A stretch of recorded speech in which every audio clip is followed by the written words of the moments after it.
Hi, my name is William Castillo, and welcome to Group 13's biopic project, aka Niccolo Machiavelli, the Untold Story. The roles for the group are as follows: me, William Castillo, as director and narrator, Arsheen Alani as dramaturge, McKinley Ream as casting director, Kaylee Duke as costume designer, Kaylin Jowett as location manager and director of photography, and Ryan Four as director of marketing. Next, we have linked below the dramaturge and the written narrative for the story. Now let's begin with the breakdown of the first act. Major characters listed are Niccolo Machiavelli and Bernardo Machiavelli. Major locations listed are the childhood home where Niccolo grew up in Florence, Italy, and the University of Florence, where Niccolo went to university. For the first act, we wanted to highlight specific parts that molded Niccolo throughout his life, like his enthrallment of education and the spark of love that he has for reading, and how that was rooted in his father, Bernardo, giving him books and things that would flourish his education and inspire him to do more. This also shows a small interest that will later on lead to his involvement in politics. We start off with the first act with Bernardo, Niccolo's father, sitting solemnly in a dimly lit room looking over a few gold coins left. This represents the debt that Bernardo found himself in at that time, and the amount of loans that he had to take in and the stress that he was under because of that. We then see Niccolo try to console his father, and in response, Bernardo pushes away the legal matters and financial issues that he's facing at the current moment, as he gives Niccolo a book, which in turn inspires Niccolo to further in academia, to truly see the worth of knowledge. This thematically transitions to the next scene where Niccolo is in his early adulthood sitting at the University of Florence when he receives a letter of his father's passing.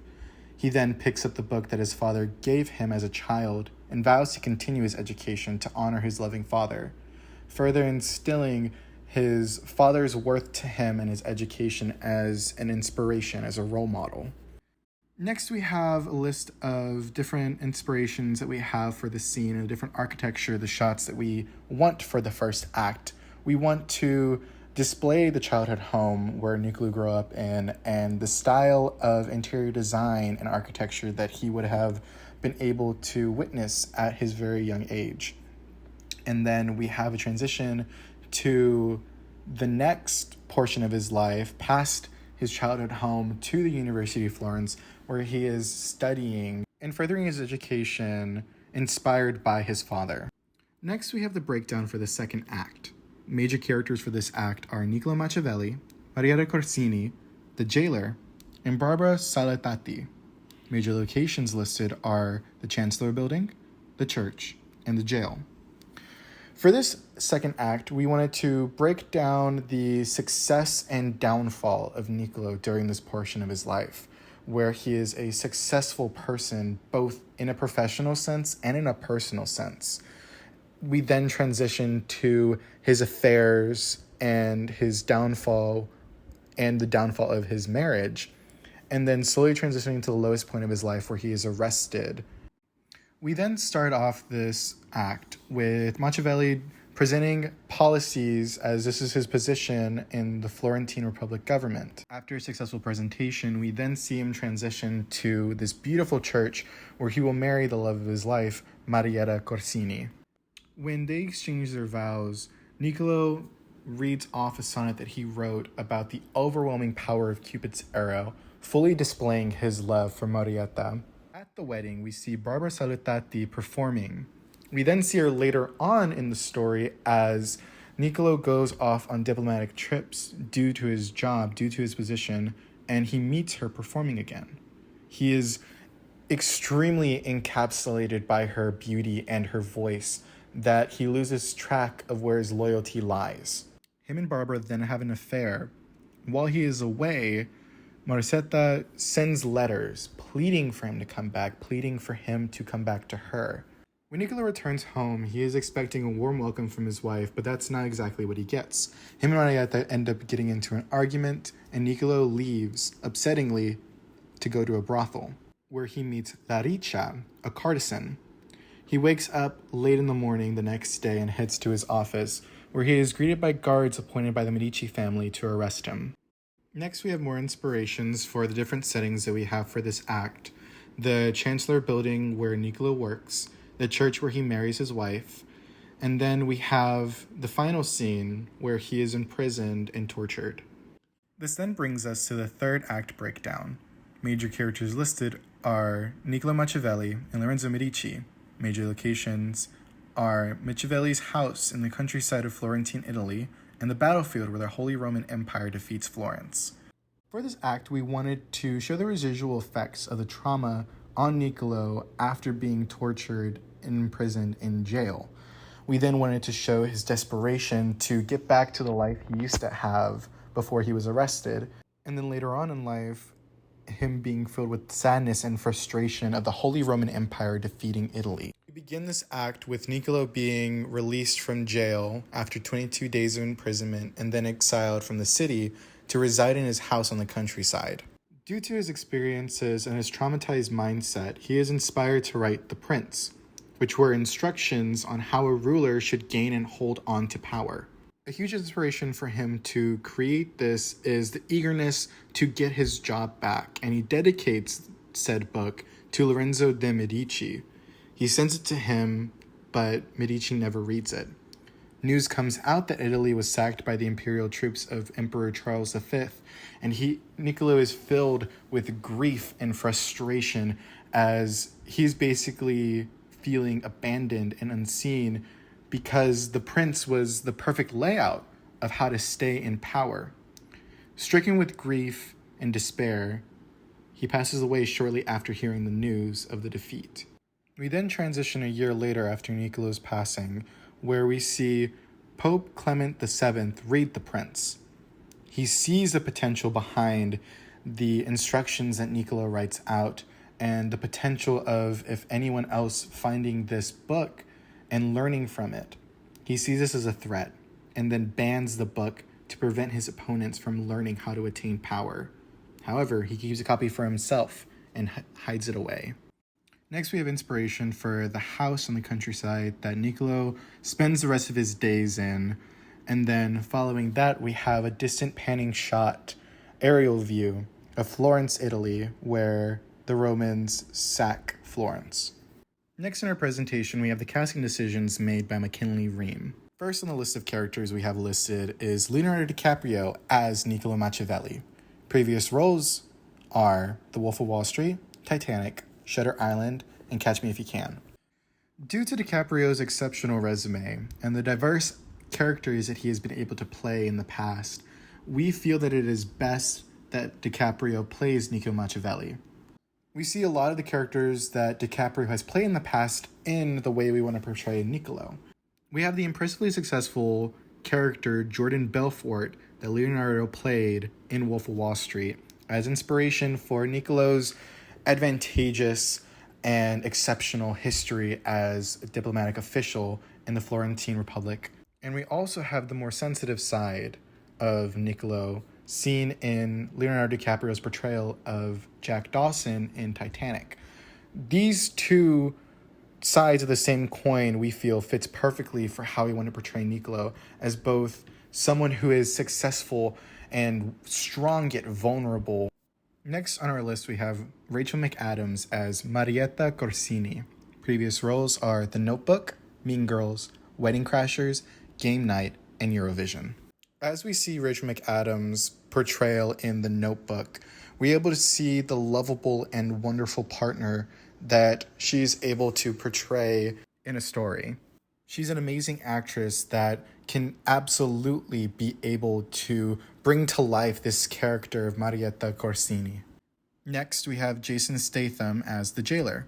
Previous roles are Fast and Furious, Wrath of Man, and The Transporter. Now, with Jason Statham's history of playing intimidating characters in the past, this perfectly encapsulates what we want the jailer character to be: overpowering, oppressive, very, very dominating to subdue Niccolo. Next on our list is Christopher Sieber as Lorenzo de' Medici. Previous roles are Shrek the Musical, Prom the Musical, and Monty Python's Spamalot the Musical. Now, this casting decision was very much inspired by Medici's appearance, how he, in a way, looked like Lord Farquaad. And who would be better to play this character than the original Lord Farquaad on Broadway? Not only this, but Christopher Sieber is an amazing actor and can absolutely be able to portray this rival character that Niccolo needs in his life. Next on our list, we have Donald Sutherland as the Pope. Previous roles are The Hunger Games, MASH, and Pride and Prejudice. For the character of the Pope, we wanted to have a person who was able to display a sense of power and leadership. And this is greatly seen in Donald Sutherland's portrayal of President Snow in The Hunger Games. This fits perfectly into that archetype character that we wanted to have for the Pope. Next on our list, we have Anna Kendrick as Barbara Salutati. Previous roles are Pitch Perfect, The Accountant, Twilight, Mr. Right, and Into the Woods.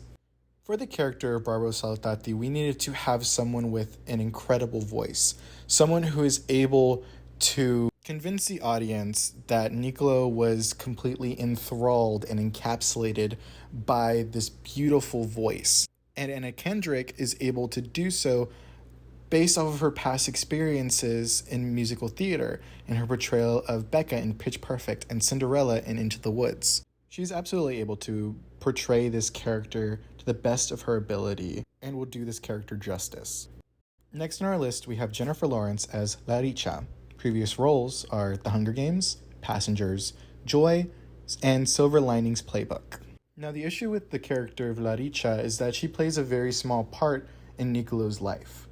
There is barely any information concerning her other than the fact that she was a courtesan, but we casted Jennifer Lawrence to play this role because she has shown in her past acting experiences that she's able to light up the screen and take on any challenging role, be it small. Next on our list, we have Russell Crowe as Bernardo Machiavelli. Previous roles, Pitch Perfect, The Gladiator, The Insider, and A Beautiful Mind.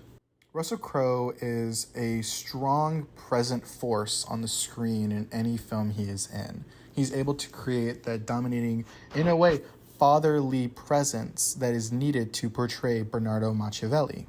In his past roles, he is able to portray the qualities that we envision Bernardo would have as the father of Niccolo.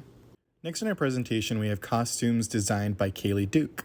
For these costumes, we wanted to stick to historically accurate presentations of the fashion and common wear of the period. The trait that stands out the most when it comes to the fashion of this time period are the excess use of fabrics and the colors and patterns used on said fabrics.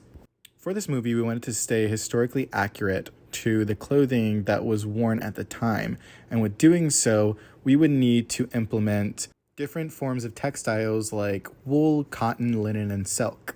And with the importance of patterns and colors in the fashion at the time, we also felt it was best to utilize color symbolism for each of the characters to give the audience a deeper insight into the personalities and characteristics of each of the characters. Next, we have these beautiful designs of the costumes for each of the characters made by Kaylee, each of them utilizing different forms of colors and patterns to create that symbolism for each of the characters. For Niccolo, his color scheme is red and black, two heavily prominent colors that represent power and drive, while also symbolizing the darkness of his history, of his story. We're also inspired by the outfit Niccolo was wearing in his portrait and deemed it appropriate that he would don that costume, that outfit, throughout the story. We thought it was fitting to display his status through his outfit by using the portrait as inspiration. And slowly throughout the story, the costume would strip away different layers to display in a visual sense the stripping of power he has throughout his life, losing his job, being imprisoned, living in solitude and exile, then death. Next, we have Niccolo's wife, Marietta, with the symbolized color being light blue. This color represents calmness and tranquility and is a deep contrast to the dark, brooding colors that Niccolo dons throughout the story. With the style of Marietta's clothing, we wanted to display her status in her life. Not exactly royalty, but being well off due to her husband's position. With her costume, we wanted to display elegance rather than extravagance to match her status. Next, we have Niccolo's two mistresses. Firstly, we'll start off with La Riccia. La Riccia's dress is very important as this color symbolizes temptation and envy for Niccolo, while also exemplifying the symbol of jealousy from Marietta, his wife. With La Riccia's costume, we wanted to portray something very simple. As she does not have a very large part in Niccolo's life, we thought it would be best that a simple dress would be able to suffice for this role. Next, we have Barbara Salutati. With Barbara's dress, we wanted to represent and create a callback to Marietta's color scheme, her being light blue and Barbara being this more darker, richer blue. Barbara being a singer, her outfit is very extravagant. It's very lavish and in a way eye-catching, which gives note to Niccolo being enthralled by her presence. Her dress is very much inspired by high-class fashion due to the long sleeves and embroidery and headpiece that she dons throughout the story. Next, we have Lorenzo de' Medici. With his costume, we wanted to portray someone who is solid and movable, which can be seen through the boxiness and rigidity of his costume. Him being bright red is also a callback to Niccolo's costume being red and black. Following this, we have the Pope. The Pope is the highest authority figure in this film, so we wanted to create this costume to be lavish and very much showing of his status. The white and red are also references towards religious significance in Catholicism. The white very much shows the purity of a holy member, while the red showcases power and wealth that he holds due to his status. Next, we have the jailer. Now, with the jailer, his costume is referenced towards traditional guards' outfits at the time. The colors used in the jailer's costume being grays, dark muted colors, very much wanted to give the audience a better understanding of his story as being something that it was lackluster and unimportant. Next, we have Niccolo's father, Bernardo. With Bernardo's costume, we wanted to make reference towards the common clothing that the common man in Italian Renaissance period would be able to wear at the time. The colors used for his costume are of significance, though, with the browns and greens being there to represent and show how down-to-earth he is and how he is a stable figure, someone who Niccolo can lean on and ground himself in. Next, we have the locations for the first act, being in Florence, Italy, in Machiavelli's childhood home, and the University of Florence, where Niccolo attended university. Following this into the second act, we see the Florentine Republic building for the chancellors, where Niccolo Machiavelli worked, the church in Tuscany, Florence, where Niccolo married his wife, Marietta, the ground council hall of the Palazzo Vecchio, and the jail. Finally, we have the locations for the third act, being the actual home of Machiavelli in Tuscany and the open hills in Gavinana. Next, we have our marketing information made by Ryan 4. For our biopic, we intended to cater towards a more adult audience rather than a PG audience. The story that we intended to create with this biopic is very much catering towards an adult audience due to its influence by politics, sexual affairs, and torture. The image attached on this slide is a flyer created by Ryan 4 as a means of advertisement. The dark misty background perfectly encapsulates what we intend our story to tell, and the text at the top that reads, "The fall of this man changed his destiny, creating a renowned playwright." This statement perfectly summarizes the story of Niccolo Machiavelli and how we want to portray him in our biopic. And to conclude our presentation, we have the link to our citations. Thank you so much for watching, and I hope you enjoyed Group 13's biopic project, aka Niccolo Machiavelli, The Untold Story.